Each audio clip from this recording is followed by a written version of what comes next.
জ্যামিতি ক্লাসে আজকে সম্পাদ্য এক আলোচনা করব তোমাদের সামনে। তোমরা প্রয়োজন অনুযায়ী নোট নেবে। সম্পাদ্য একে একটি চতুর্ভুজ আঁকতে বলছে। তো তোমরাই বললা একটু আগে যে চারটি বাহু দ্বারা সীমাবদ্ধ ক্ষেত্রে একটি চতুর্ভুজ, সেই চতুর্ভুজ আমরা অঙ্কন করব। যে কোন চতুর্ভুজে চারটি বাহুর দৈর্ঘ্য ও একটি কোণ দেওয়া আছে, চতুর্ভুজটি আঁকতে হবে। এটাই হলো সাধারণ নির্বাচন। তোমরা সাধারণ নির্বাচন যদি লিখলেও লিখতে পারো, না লিখলেও কোনো সমস্যা নাই। সাধারণ নির্বাচনটা তো বাধ্যতামূলক না। সাধারণ নির্বাচনে হলো সরাসরি প্রশ্ন। তাহলে চারটি বাহুর দৈর্ঘ্য, যে কোনো মাপের চারটি বাহু নেই, যে কোনো মাপের চারটি বাহু নেই, অবশ্যই পেন্সিল যেন সূক্ষ্ম হয়, মানে চিকন হয় পেন্সিলের বাহুগুলি। যে পেন্সিল দিয়ে যে বাহু আঁকাবে সেগুলি যেন খুবই সূক্ষ্ম হয়, অর্থাৎ একই রকম হয়। যেন চারটি বাহু নেই, এই একটা বাহু আর একটা বাহু নেই, নিজের ইচ্ছে মতো বাহু নিব, নিজের ইচ্ছে মতো চারটি বাহু, বেশি বড় নিব না বেশি ছোট নিব, এরকম চারটা বাহু নেই। তার মধ্যে একটা বাহু এ, এটা বাহুটা এ নিলাম, আরেকটা বাহু বি, যে কোনো মাপে নিতে পারি, আরেকটা নেই সি বাহু। চারটা বাহু, এটা যে কোনো মাপে, এই চারটা বাহু নিচ্ছি। এ একটা বাহু, বি আরেকটা বাহু, সি আরেকটা বাহু, ডি আরেকটা। এই চারটি বাহু দেওয়া আছে। বাহু নম্বর স্মল লেটার হয় আর কোণের অক্ষরগুলি ক্যাপিটাল লেটার হয়, আমরা জানি। আর কোনটা সাধারণত এক্স ধরি, এক্স টা স্মল লেটার, ক্যাপিটাল লেটার অতটা ধরা হয় না, সেই কারণে কোণ সাধারণত তুলে এক্স ধরা হয়। একটি কোণ এক্স এবং একটি কোণ এক্স দেওয়া আছে। কোণের পরিমাণটা আমি যে কোনো মাপের কোণ নিব, একটা এক্স একটা কোণ নিব, যে কোনো মাপের একটি কোণ নেই, কোণ নিলাম। কোণের বাহু ছোট বড় হলে কোণের মানের পরিবর্তন হয় না, আমরা জানি। এই এক্স একটা কোণ দেওয়া আছে, এটা কোনো পরিমাপ লেখার প্রয়োজন নাই, কারণ কোনো পরিমাপ অনুযায়ী লিখি। এটাই হলো বিশেষ নির্বাচন। এই যে মনে করি দেওয়া আছে বইয়ের মধ্যে, দেখো মনে করি একটি চতুর্ভুজের চারটি বাহু দৈর্ঘ্য এ বি সি ডি এবং এ ও বি বাহু অন্তর্ভুক্ত কোণ x, এ ও বি বাহু অন্তর্ভুক্ত কোণ x, অর্থাৎ এ ও বি বাহু দ্বারা দুইটা কোণ উৎপন্ন হয়েছে। হ্যাঁ, এ ও বি বাহু দ্বারা ওই কোণটায় এ ও বি দুইটা বাহু দ্বারা একটা কোণ উৎপন্ন হয়েছে, সেটাই হচ্ছে অন্তর্ভুক্ত কোণ।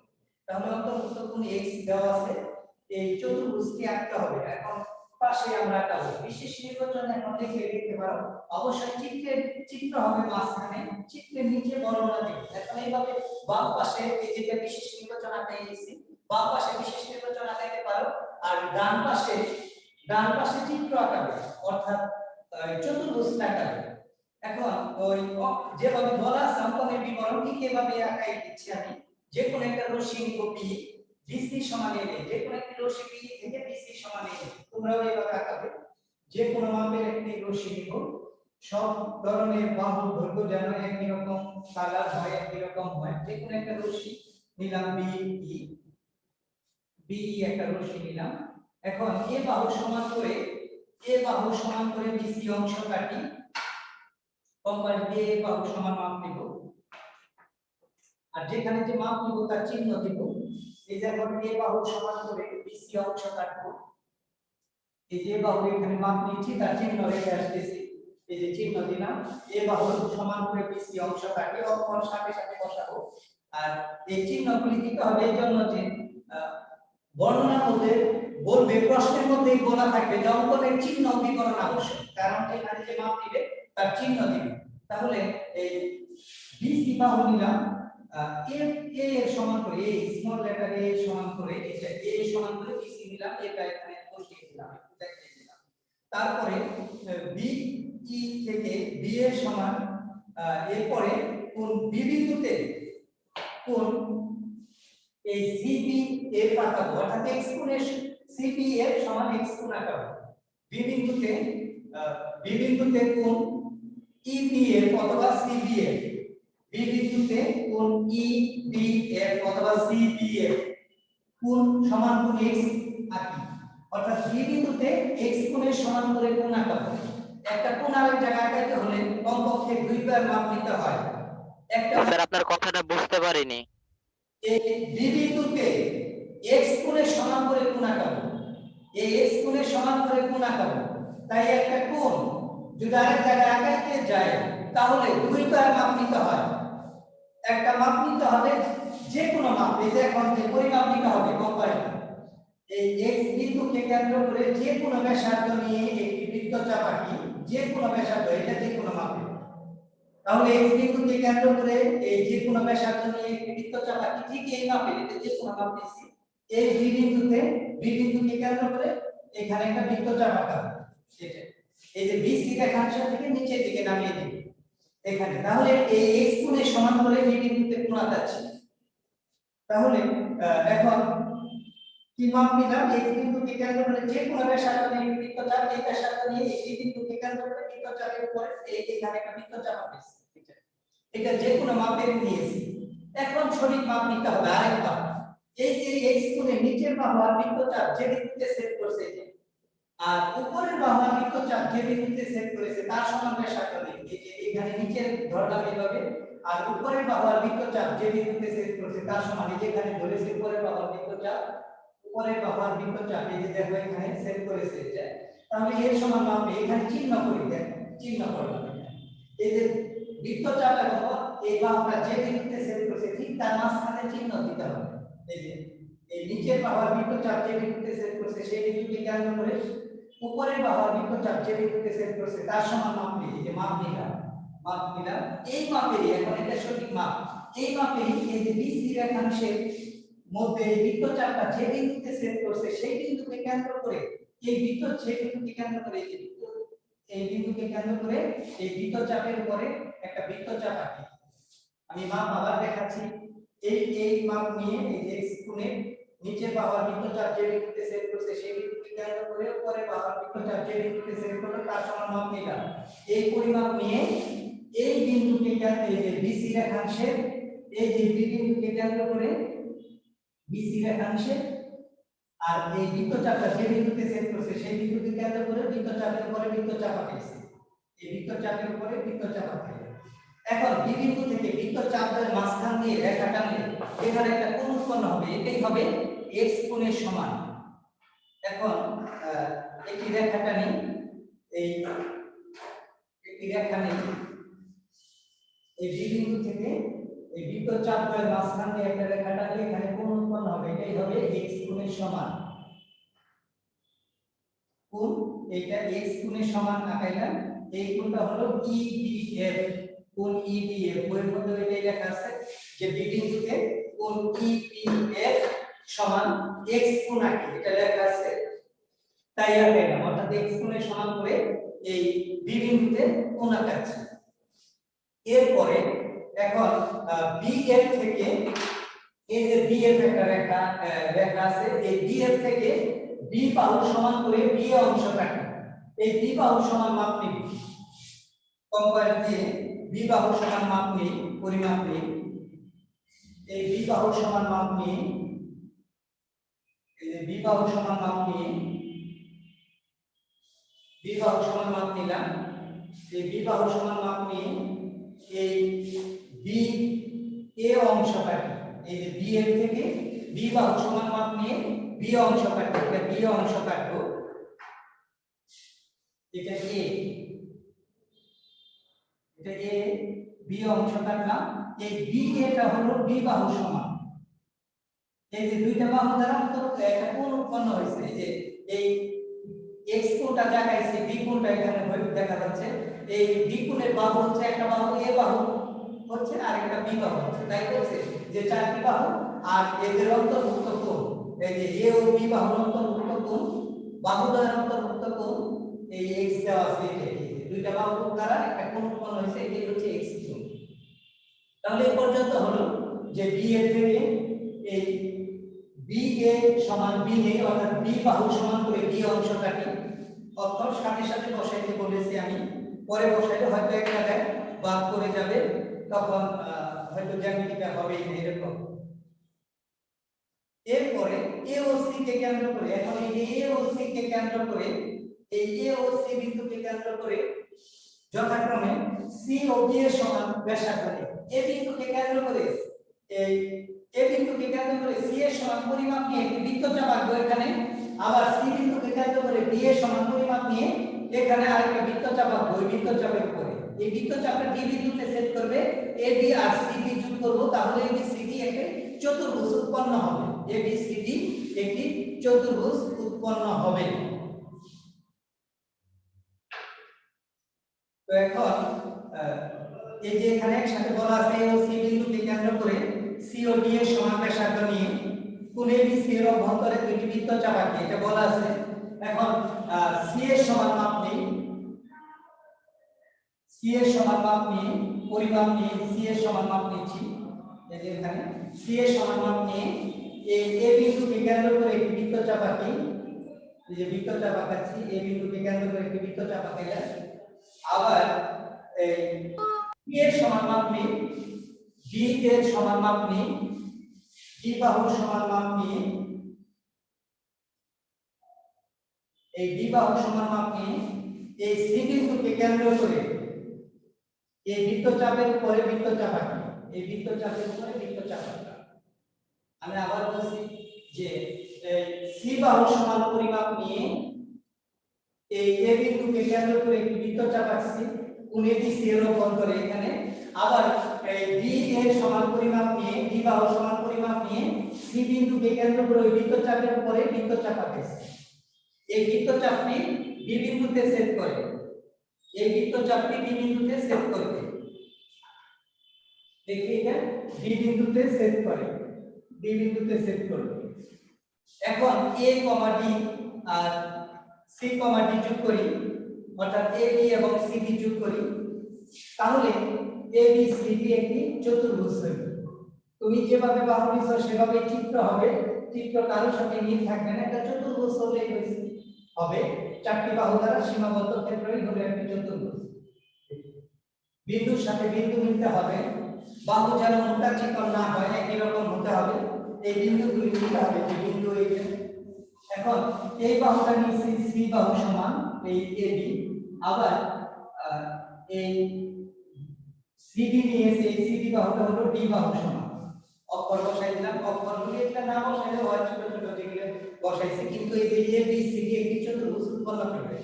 চারটি বাহু আর একটা কোণ দেওয়া আছে, চতুর্ভুজটি উৎপন্ন হবে। এখন বিশেষ নির্বাচন এখানে লিখবো। বিশেষ নির্বাচন এই কথাটা নাও লিখতে পারো, যে দেখো মনে করি এটা যদি নাও লেখো যে বিশেষ নির্বাচন যা আছে তাই লিখবে যেভাবে আছে, অথবা নিজের ভাষায় লিখতে পারবে।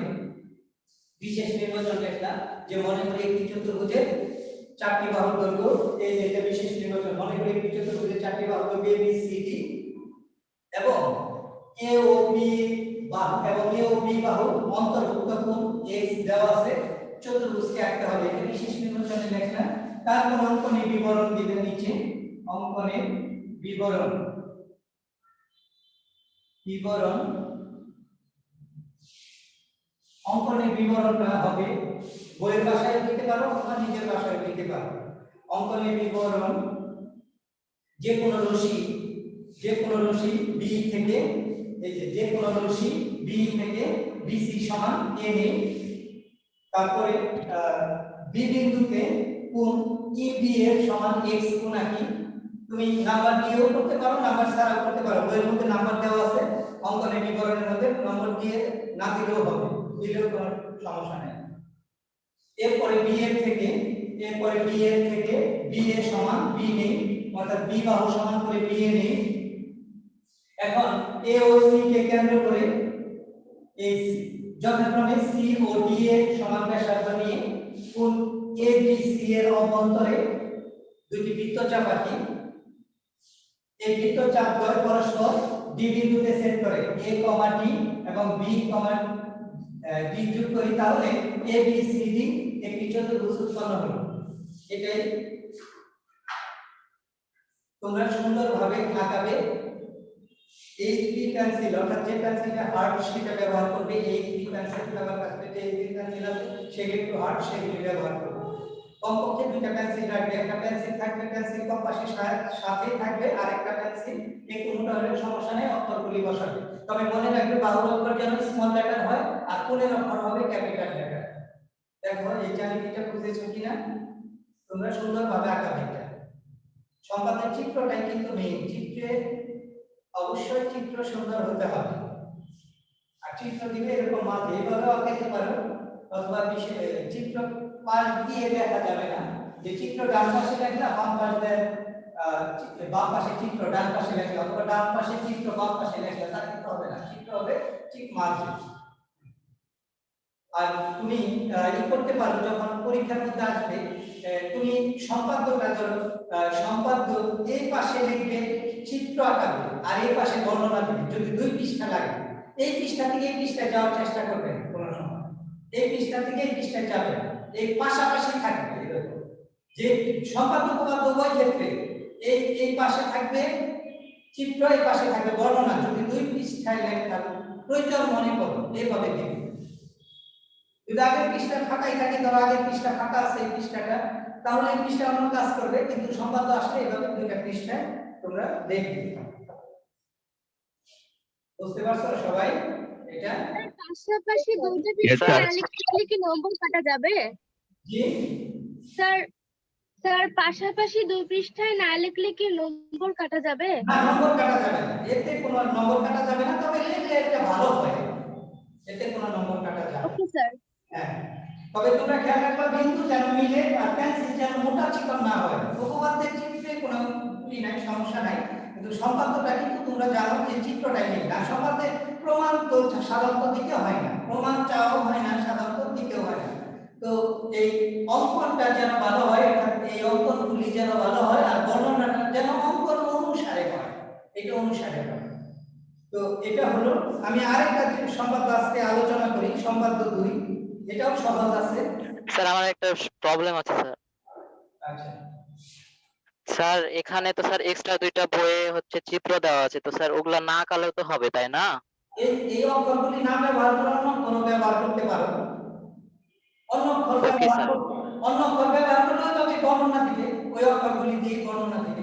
অক্ষর যেগুলি দিতে হবে তা না, অন্য অক্ষরও ব্যবহার করতে পারো। তবে অন্য অক্ষর দিলে খেয়াল রাখবা যে বাহুর অক্ষর যেন স্মল লেটারই দাও, কোণের অক্ষর আর কোণের অক্ষর যেন ক্যাপিটাল লেটারই দাও। তুমি এক্স না দিয়ে বি দিতে পারো, অথবা সি কোণ দিতে পারো, হ্যাঁ যে কোনোটাই দিতে পারো, কিন্তু খেয়াল রাখতে হবে বাহুর অক্ষর স্মল লেটার, কোণের অক্ষর ক্যাপিটাল লেটার হবে।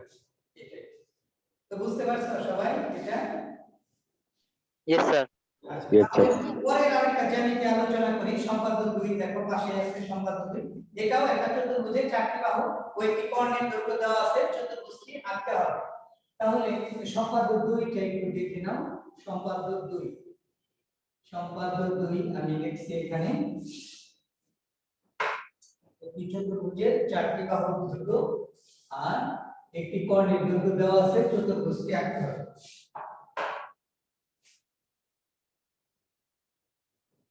সম্পাদ্য 2, তাহলে তোমরা আঁকানো শুরু করে দাও।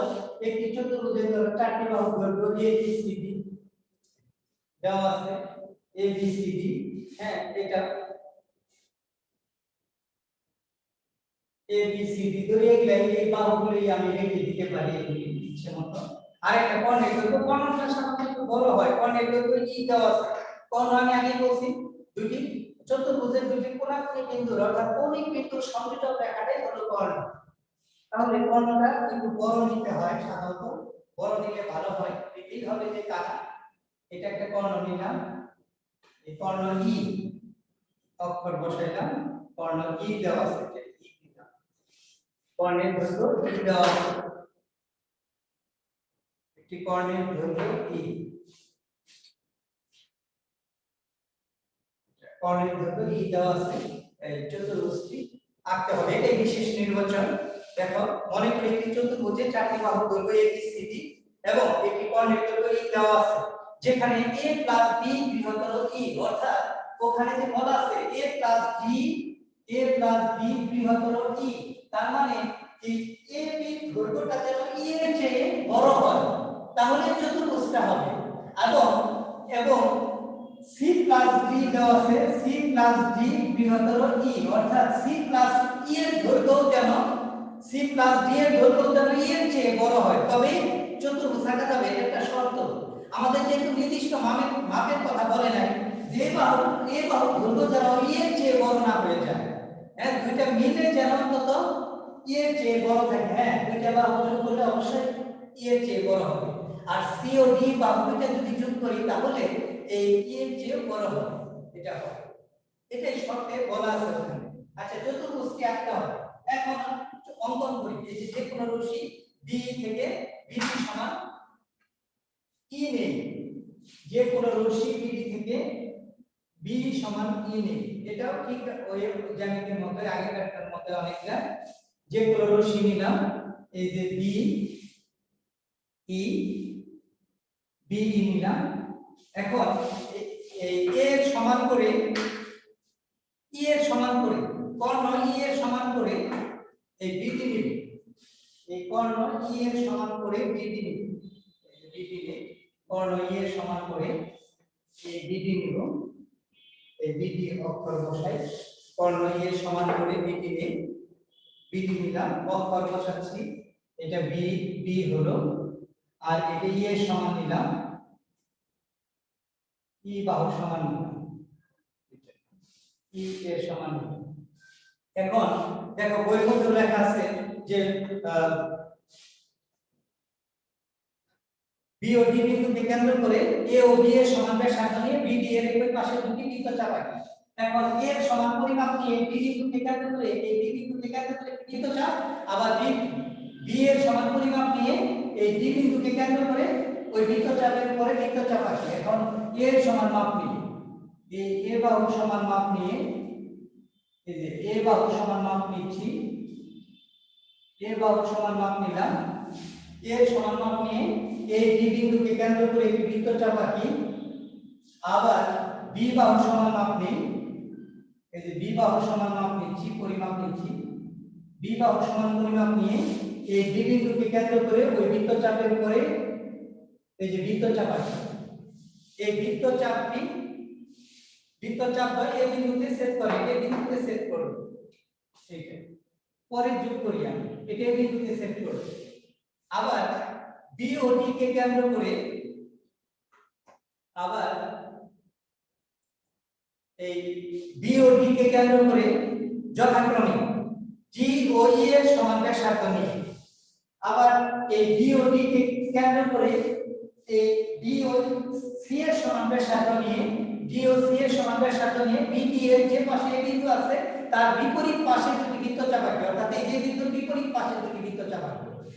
এই বি বিন্দুকে কেন্দ্র করে এই ডি এর সমান পরিমাপ নিই, বি বিন্দুকে কেন্দ্র করে ডি এর সমান পরিমাপ নিই, এই যে ডি বাহু সমান মাপ নিয়ে ডি বাহু সমান মাপ নিলাম, পরিমাপ নিলাম, এই ডি বিন্দুকে কেন্দ্র করে এই যে নিচের দিকে এই বিন্দুর বিপরীত পাশে অর্থাৎ নিচের দিকে এই যে বৃত্তচাপ এটা নিলাম ডি এর সমান মাপ।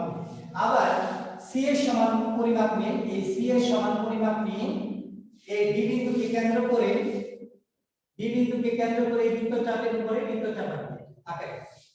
এটা ডি বিন্দুতে বৃত্তচাপ হয়, ডি বিন্দুতে ছেদ করে, এই বৃত্তচাপ হয় ডি বিন্দুতে ছেদ করে, এটা ডি বিন্দুতে ছেদ করে।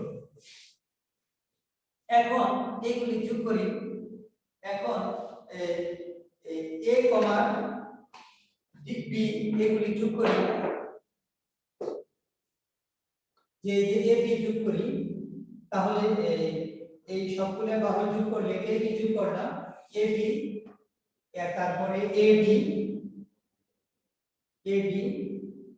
আর বি ডি, সরি এটা এ বি, এটা সি বিন্দুতে ছেদ করে, এটা সি বিন্দুতে ছেদ করবে, এটা সি বিন্দুতে ছেদ করবে, এটা ধরলাম সি বিন্দুতে ছেদ করবে, এটা সি। এখন এই A B B C R C D যোগ করলাম, তাহলে এই যে এ বি সি ডি একটি চতুর্ভুজ উৎপন্ন হলো। তাহলে এ বি টা নিয়ে সি এ বাহু সমান, আবার এবিটা নিয়েছি বি বাহু সমান, আবার বিসিটা নিয়েছি বি বাহু সমান, আর সিডিটা নিয়েছি এটা সি বাহু সমান। আর কোণের দৈর্ঘ্য ই দেওয়া আছে যে ই। তাহলে এবি সিডি যে একটা চতুর্ভুজ হলো, দেখো কর্ণ বিডি একটা কর্ণ, এই বিডির দৈর্ঘ্য কিন্তু ই, এই ইটা কর্ণ। তাহলে চারটা বাহুর দৈর্ঘ্য এবং একটি কোণের দৈর্ঘ্য দেওয়া থাকলে একটা চতুর্ভুজ আকার হয়। এখানে কিন্তু কর্ণ, এই যে বলছিলাম চতুর্ভুজের যদি কোণাকুণি বিন্দুর সংযোজক রেখাটাই কর্ণ, এই যে বিডি একটা কর্ণ কিন্তু হয়েছে। তো এটাই হলো অঙ্কনের বিবরণ। আর একটু বিশেষ নির্বাচন ঠিক আগের মতোই এখানে দেখবো বিশেষ নির্বাচন দেখবো আগেকার মতোই বর্ণনাগুলি দিয়ে যাবা। এই অক্ষরে এই অক্ষর দিয়ে বর্ণনা দিবা, অথবা অন্য অক্ষর বসাইলে ওই অক্ষর দিয়ে বর্ণনা দিবা। এরপরে অঙ্কনের বিবরণ লিখবে। অঙ্কনের বিবরণ যা আছে তাই দিবে, ওখানে যেভাবে আছে সেভাবে আমি করে আঁকিয়েছি। দেখো এটা কি বুঝতে কারো সমস্যা হয়েছে? সবাই বুঝতে পারছো? Yes, sir. আচ্ছা তাহলে বলো। স্যার এই চিত্রের নিচে কি লিখতে হবে যে এ বি সি ডি একটি চতুর্ভুজ এবং হ্যাঁ হ্যাঁ দেখতে হবে যে যোগ করার পরে তাহলে এবিসিডি উদ্দিষ্ট চতুর্ভুজ, অর্থাৎ এবিসিডি একটি উদ্দিষ্ট চতুর্ভুজ উৎপন্ন হলে এই পর্যন্ত লিখতে হবে। আগেরটাইও তাহলে এবিসিডি উদ্দিষ্ট চতুর্ভুজ এইভাবে লিখতে হবে, এই পর্যন্ত লিখতে হবে। তবে প্রমাণ দিতে হবে না, এটা প্রমাণটা পরে রাখো, কিন্তু পরে বুঝে রাখো, লিখতে হবে না। এটা সাধারণত আসে না। তো তাহলে তোমাদের জন্য হোমওয়ার্ক হলো এই দুইটা শুধু চিত্র, বর্ণনা দেওয়া দরকার নাই, চিত্রটা সুন্দরভাবে পেন্সিল দিয়ে আঁকে হোয়াটসঅ্যাপে পাঠিয়ে দিও, আমি দেখে দিব ইনশাআল্লাহ। তারপরেও শিডিউলে যে পড়াগুলো আছে সেগুলি করবো। এখন অতিরিক্ত অনেক অনেক ক্লাস যাবে, হ্যাঁ তোমরা একটু দেখে নিও, হ্যাঁ দেখে সেই অনুযায়ী প্র্যাকটিস করতে থাকো। তো বাসার কাজ হলো এই সম্পাদ্য 1-2 এর চিত্র, বাসার কাজ সম্পাদ্য 1-2 এর চিত্র। তো যাই হোক তোমরা শিডিউলের পড়াগুলি ভালো করে করবে, আমরা যে ক্লাসগুলি নিচ্ছি সেগুলিও ভালো করে করবে। এছাড়াও সিলেবাসটা সবাই পেয়েছো, সিলেবাসটা দেখে ভালোভাবে পড়ালেখায় অংশগ্রহণ করবে। তো আজকে পর্যন্তই, ভালো থাকো, সুস্থ থাকো, আল্লাহ হাফেজ, সালাম।